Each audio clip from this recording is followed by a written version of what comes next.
શ્રી કન્યા પ્રાથમિક વિદ્યાલય કાલાવડ સેમેસ્ટર બીજું પાઠ 9મો આપણી અર્થવ્યવસ્થા ધોરણ 8।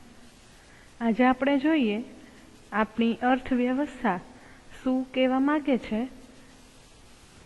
આપણે ચિત્ર જોઈએ, ચિત્રમાં આપણને ખ્યાલ આવશે કે આપણે છે એ બેંકમાંથી પૈસા લઈએ છીએ અને વળી પાછા બેંકમાં જમા કરીએ છીએ, બરાબર। એનું આખું ચિત્ર છે એ તમે જોઈ શકો છો, બરાબર। તમારા પપ્પા હશે તો એને ખબર હશે કે બેંકમાંથી છે એ પૈસા લીધા અને ત્યાર પછી કાંઈ પણ ખેતીમાં વાવવું છે, એની ખેતી કરવી છે, એના માટેના બીજ લીધા, વાડીમાં છે એ પાક આખો ઉગી જાય છે, ત્યાર પછી માર્કેટિંગ યાર્ડ છે એમાં વેચવા માટે આવે છે, ત્યાંથી દુકાનદાર સુધી પહોંચે છે, ત્યાંથી બીજા અલગ અલગ વ્યક્તિઓ પાસે પહોંચે છે। એટલે કે તમારી પાસે જે ઉપજ ને જે નાણાં ને જે બધું આવે છે અને ત્યાર પછી વળી પાછા જ તમારા પૈસા છે એ તમે અમુક બેંકમાંથી લીધા કર્યા હોય તો તમે બેંકમાં છે એ પહોંચાડો છો।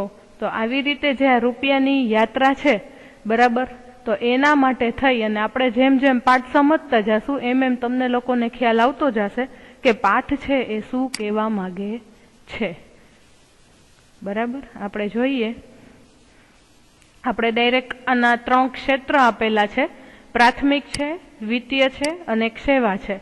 આ 3 સમજી લેશું તો જેથી કરીને તમને લોકોને ખ્યાલ આવી જશે કે પાઠમાં છે એ શું કહેવા માંગે છે, બરાબર। આપણે જોઈએ કે આપણે કુદરત પાસેથી કેટલીક પેદાશો સીધી જ મેળવીને તેને ઉપયોગમાં લઈએ છીએ, બરાબર। કે કેટલીક વસ્તુ એવી હોય છે કે આપણને સીધી મેળવીએ છીએ અને એનો આપણે ઉપયોગ કરીએ છીએ, જેમ કે અનાજ છે, ફળો છે, વનસ્પતિ, તેના ઉદાહરણો છે। જંગલમાંથી પણ આપણને શું મળે છે તો કે લાકડી છે, ઔષધીય વનસ્પતિ, ગુંદર, લાખ, બરાબર। તો કે આ બધી વસ્તુ આપણને મળે છે। ત્યાર પછી છે કે પ્રાણીઓ પાસેથી આપણને શું મળે છે તો કે દૂધ, માંસ, હાડકા અને ચામડું છે એ આપણને પ્રાણીઓ પાસેથી મળે છે। અને જળ એટલે કે આપણને પાણીમાંથી શું મળે છે તો કે એમાંથી આપણને માછલા મળે છે। એટલે કે એ જ રીતે, બરાબર, કે જમીનની સપાટી નીચેથી આપણને શું મળી આવે છે તો કે ખનીજો છે એ આપણને મળે છે।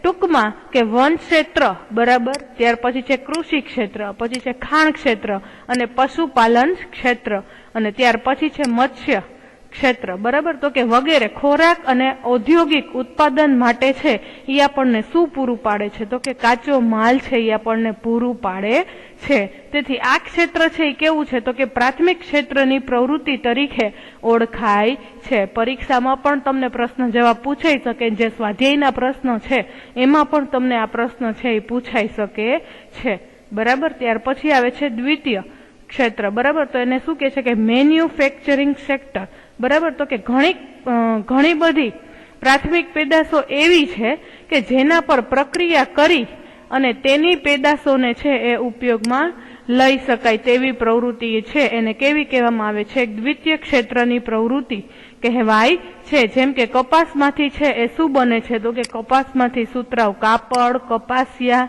તેલ, પછી છે કે શેરડીમાંથી શું મળે તો કે ગોળ અને ખાંડ છે, પછી માટીમાંથી શું બને છે તો કે ઈંટો બનાવવાની વગેરે બધી જે યંત્ર સામગ્રી છે, પછી છે કે માર્ગ પરિવહન તેમજ સંચાર સાધનો છે એ આપણે આગલા પાઠમાં છે એ જોયેલું જ છે કે વિદ્યુત સામગ્રી, તૈયાર વપરાશી વસ્તુઓ વગેરેનો ઉત્પાદનમાં રોકાયેલા મોટા ઉદ્યોગો, સંરક્ષણ સામગ્રી, રંગ રસાયણો એટલે કે કાપડમાં ખબર છે અમુક પ્રકારના કલર માટે થઈ અને જે રંગ રસાયણો છે એ આવે છે એ કે કાપડ વગેરેનું ઉત્પાદન કરતા એકમો એટલે કે વગેરેનો સમાવેશ છે શેમાં થાય છે તો કે દ્વિતીય ક્ષેત્રમાં થાય છે। તેથી તેને ઔદ્યોગિક ક્ષેત્ર પણ કહેવામાં આવે છે। પરીક્ષામાં તમને કોકવાર પ્રશ્ન છે એ ઉલટ સુલટ થાય તો પૂછી શકે કે ઔદ્યોગિક ક્ષેત્રમાં છે કઈ વસ્તુઓ સમાવેશ થાય છે, બરાબર। તો તમારે એમાં લખવું પડે, બરાબર। દ્વિતીય ક્ષેત્ર કયો તો ઈ આવે અને મેન્યુફેક્ચરિંગ સેક્ટર આવે તો એમાં પણ ઈ જ આવે।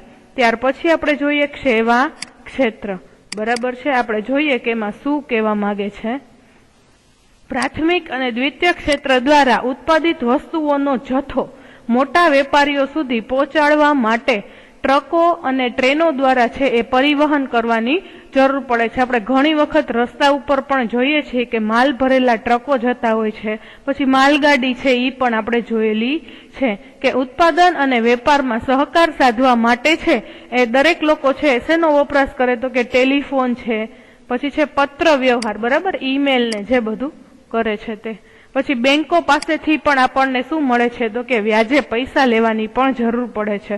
ટૂંકમાં વ્યાપાર, સંચાર તેમજ માર્ગ પરિવહન, હવાઈ તેમજ દરિયાઈ માર્ગે શિક્ષણ અને આરોગ્ય, બેન્કિંગ તેમજ વીમા કંપનીઓ, પ્રવાસ અને મનોરંજન, ગેસ અને વીજળી જેવી સેવાઓ છે એ વગેરેની કામગીરીનો સમાવેશ છે એ શેમાં થાય છે તો કે આ ક્ષેત્રમાં થાય છે કે વર્તમાન સમયમાં છે એ ઇન્ટરનેટ, પછી એટીએમ, પછી છે કે બૂથ કોલ સેન્ટર, બરાબર. તમે ઘણી વખત છે એ અમુક પિક્ચરોમાં પણ કોલ સેન્ટરો દેખાડેલા હોય છે. ત્યાર પછી છે સોફ્ટવેર કંપનીઓ છે, બરાબર. તો કે મહત્વની સેવાઓ શરૂ થઈ છે, બરાબર, કે એના આધારે છે એ આપણે દરેક લોકો છે એ એકબીજાની સાથે જોડાયેલા હોય છે કે જેથી કરીને આપણને ધંધો અને રોજગાર કરવાની પણ સરળતા એમાંથી આપણને મળી રહેતી હોય છે. ત્યાર પછી છે એ આપણે જોઈએ કે પ્રત્યેક ક્ષેત્ર છે એ શું છે તો કે વિવિધ વસ્તુઓ અને સેવાઓની ગણના કેવી રીતે કરીએ, બરાબર.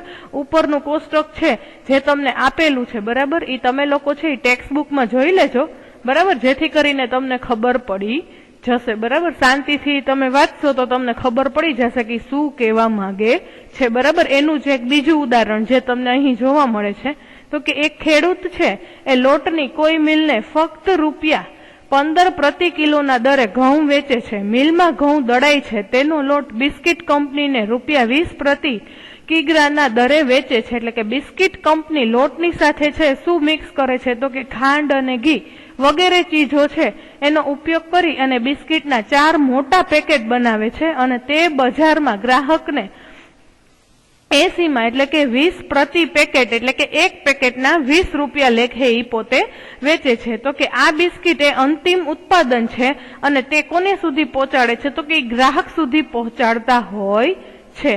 ત્યાર પછી આપણે જોઈએ,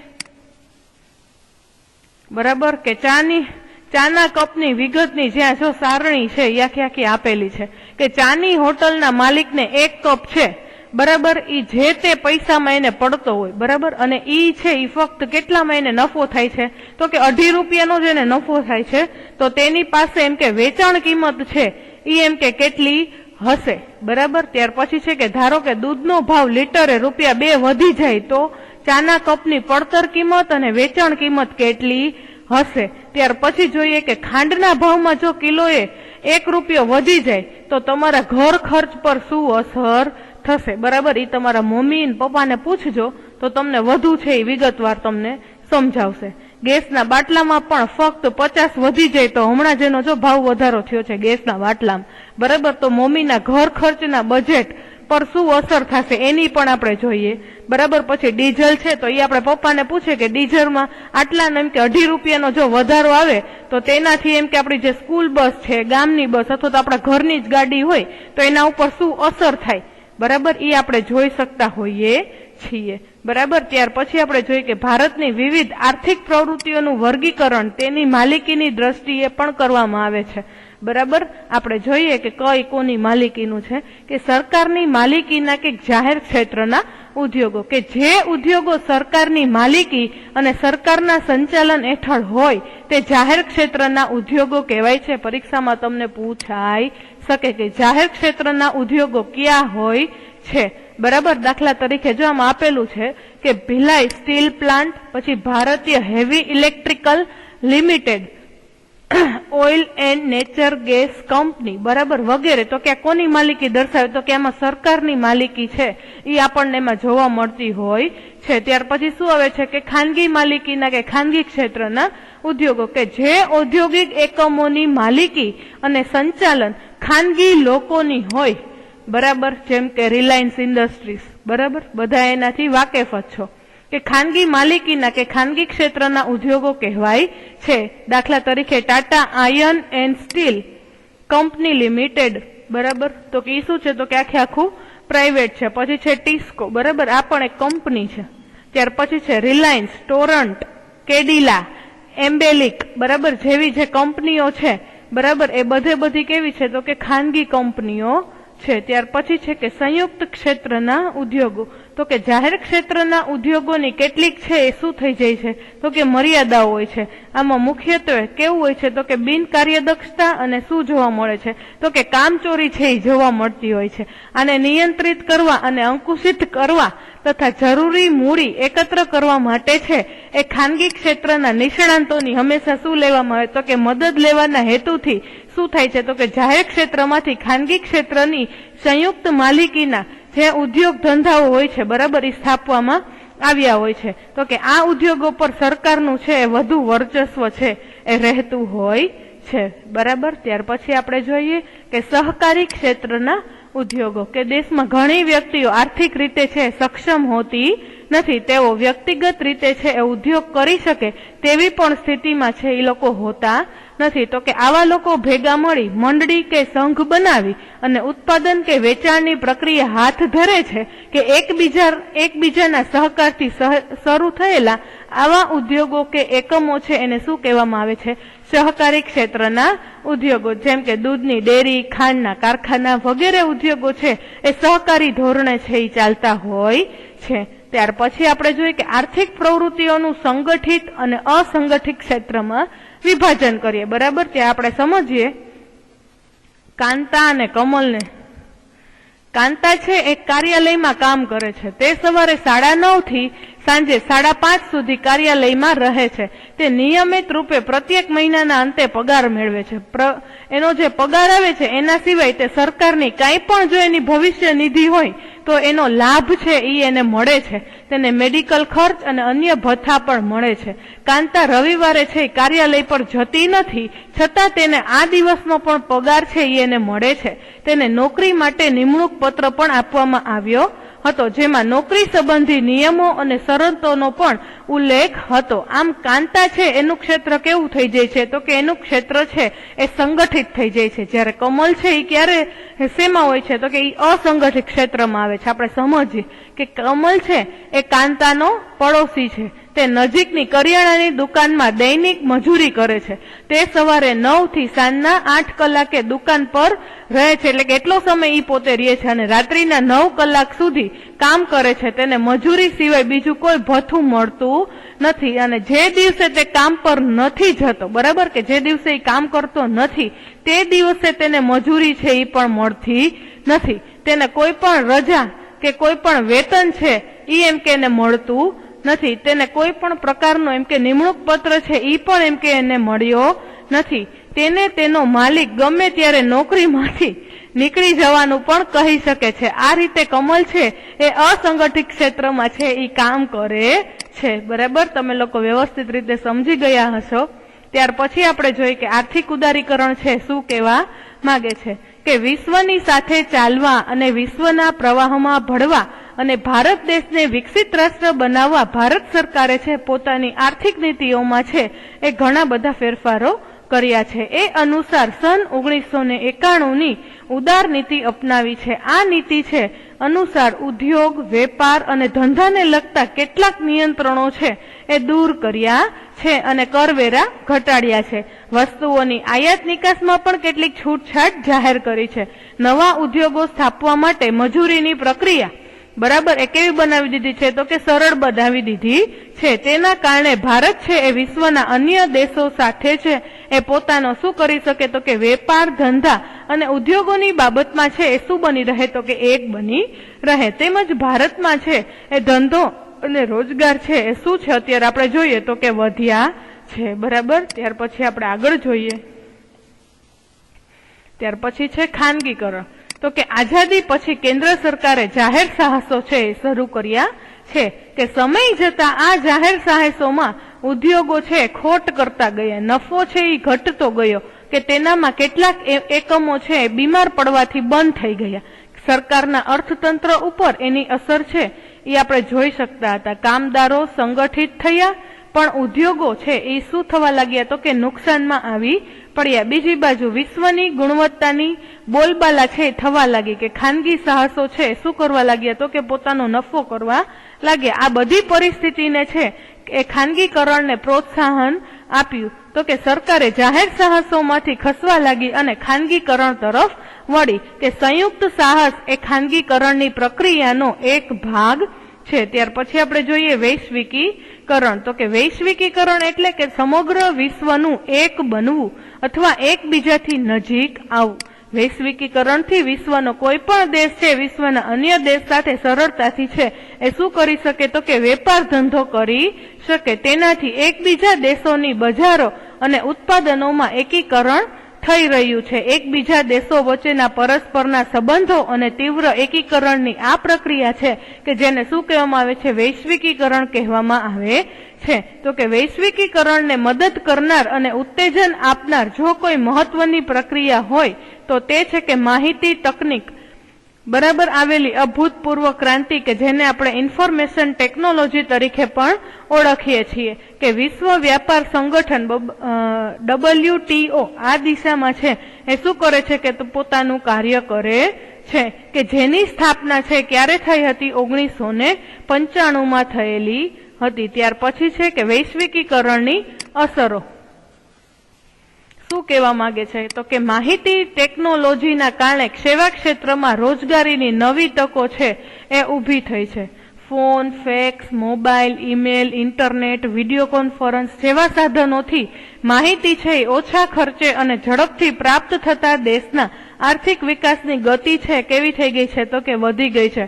અત્યારે તમારા બધાના હાથમાં ફોન તો આવે જ છે રોજે રોજ, તો જેથી કરીને તમને વધુ મારે ન કહેવું પડે, કેમ કે મારા કરતા પણ તમે લોકો વધુ છો એ ફોન વિશે ને દરેક વસ્તુઓ વિશે તમે લોકો જાણો છો. આપણે જોઈએ કે બહુરાષ્ટ્રીય કંપનીઓ કે યજમાન દેશોની કંપનીઓ સાથે છે એ શું કરે છે, તો કે સંયુક્ત સાહસ છે એ પોતે કરવા લાગી છે કે જેનો ફાયદો છે એટલે કે બીજા દેશને થયો. જેમ કે ભારતમાં વિદેશી ફોર્ડ મોટર કંપની છે એ કારના યંત્રોનું ઉત્પાદન કરે છે. તે કેવળ ભારત માટે જ કારોનું નિર્માણ કરે છે એવું નથી, પરંતુ વિશ્વના અન્ય દેશો માટે પણ કારના યંત્રોનું બરાબર ઉત્પાદન કરે છે, કે જેનો લાભ છે યજમાન દેશ એટલે કયો દેશ છે, તો કે આપણો ભારત દેશ છે એને મળે છે. એ જ રીતે ભારતની મોટી કંપનીઓ પણ વિશ્વ સ્તરના બજારોમાં પોતાનું સ્થાન જમાવ્યું છે. જેમ કે ટાટા મોટર, ઇન્ફોસિસ, આ બધી અલગ અલગ કંપનીઓ છે. ટાટા મોટર્સ છે, ઇન્ફોસિસ છે, એશિયન પેઇન્ટ્સ, પાલ વગેરે છે એ કંપનીઓ છે એ કેવી છે, તો કે આંતરરાષ્ટ્રીય સ્તરે છે એ પોતાનું વેચાણ છે એ લોકોએ શરૂ કર્યું છે. કે તીવ્ર સ્પર્ધાથી માલ સામાનની ગુણવત્તા જાળવવા ઓછી કિંમતે વધુ સારો માલ સામાન છે કોને, તો કે ગ્રાહકોને મળવા લાગ્યો છે. જેમ કે ભારતના બજારોમાં ચીને પોતાના રમકડા મૂક્યા. ઓછી કિંમત અને નવીન ડિઝાઇનોના કારણે ચીની જે બધા રમકડાઓ છે તો કે ભારતીય બજારો છે એમાં છે એની શું બની ગઈ, તો કે એની લોકપ્રિયતા વધી ગઈ. એક જ વર્ષમાં 70% થી 80% દુકાનોમાં ભારતીય રમકડાનું સ્થાન છે એ ચીની રમકડાએ લઈ લીધું છે. હવે ભારતની બજારોમાં રમકડા પહેલાની તુલનામાં છે એ કેવા છે, તો કે સસ્તા છે. તો કે આ શું થઈ રહ્યું છે, તો કે વિશ્વ વ્યાપારના કારણે ચીની રમકડા છે એ ભારતના બજારોમાં આવ્યા અને ભારતીય અને ચીની રમકડાની પ્રતિસ્પર્ધામાં છે એ કોણ વધી ગયું, તો કે ચીની રમકડા છે વધારે સારા સાબિત થયા છે. ચીની રમકડાને કારણે ભારતીય રમકડાના જે બધા વેપારીઓ છે અને જે ઉદ્યોગપતિઓ છે એને શું થવા લાગ્યું છે, તો કે એને નુકસાન થાય છે. આમ ઘણીવાર વિશ્વ વ્યાપારના કારણે જે બધા નાના ઉદ્યોગો છે એને ઘણી બધી વાર નુકસાન છે એ પહોંચતું હોય છે. બરાબર, અહીં તમારો આ પાઠ છે એ પૂરો થાય છે અને તમારે સ્વાધ્યાયના પ્રશ્ન છે બરાબર, જો ટૂંકમાં ઉત્તર આપો બરાબર. એના 6 પ્રશ્ન છે એ લખવાના છે, પછી મુદ્દાસર 3 પ્રશ્ન છે ઈ આપેલા છે ઈ લખવાના છે, પછી આ જોડકું છે બરાબર, ત્યાં સુધી જ તમારે કરવાનું છે, પ્રશ્ન 3 સુધી બરાબર. બાકીનું છે એ તમારે કરવાનું નથી. જોડકા જોડો ત્યાં સુધી જ તમારે સમાજના ચોપડામાં છે એ લખવાનું છે. અને અહીં આ પાઠ છે એ આપણો પૂરો થાય છે.